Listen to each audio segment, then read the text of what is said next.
Hey YouTube, in this video I'm going to be reviewing the QiYi WuQue. The fact that I've been using my Aosu since 2014 shows how little 4x4s have improved over the last few years.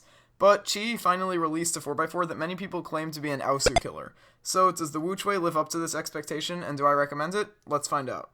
To start, this 4x4 can be purchased for anywhere from $14 to $22 US at varying stores. I'll leave a bunch of links to it in the description below.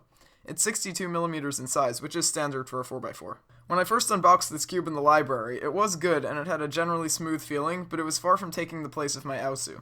It was just way too tight and locky to use as a main. But when I took it home, loosened it, and broke it in, it became an instant main for me. It kept the buttery smooth feel that I liked about it out of the box, while eliminating most catches and lockups. The layers stay together really well when turning more than one at a time, too.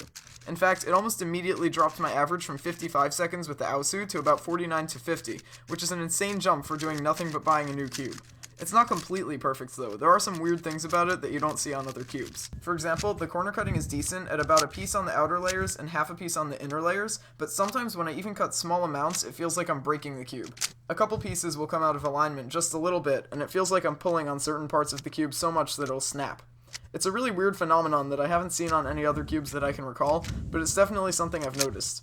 The best way I can describe it is that the cube feels really fragile at times, and although nothing has happened to it as of now, it really feels like something could. This cube has popped on me only a couple of times in the 300 plus solves I've done on it, but they were pretty bad pops. Despite my pretty loose tensions though, popping is still very rare. Strangely enough, corner twisting is actually something that can happen on this cube. Even though it doesn't happen often at all, it can still happen, and has happened to me 2 or 3 times during solves. This is likely due to the 3x3-like performance of this cube, which is something I'd like to discuss. This cube performs insanely well in the 3x3 stage of solving. I'll sometimes come across an algorithm that's a little bit harder to execute on here than on a 3x3, such as one with a lot of L moves, but generally there's not a problem with this at all. Even M slices work great on here.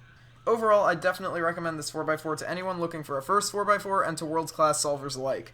It's a really nice cube that has easily overtaken my trusty but old Moyu Aosu, and I personally think it would become the main of a majority of people. The only people out there who I wouldn't recommend it to are people who are happy with their current 4x4 main and don't feel a need to upgrade, or those who don't like the idea of the fragile feel of the cube. To those people, I still recommend you give it a try at a competition or meetup in the area and see what you think before you decide to buy it or not. To everyone else, I'd consider this cube a must-have if you have any interest in 4x4 whatsoever. If you do decide to purchase this cube, I'll have a few links in the description to where you can buy it.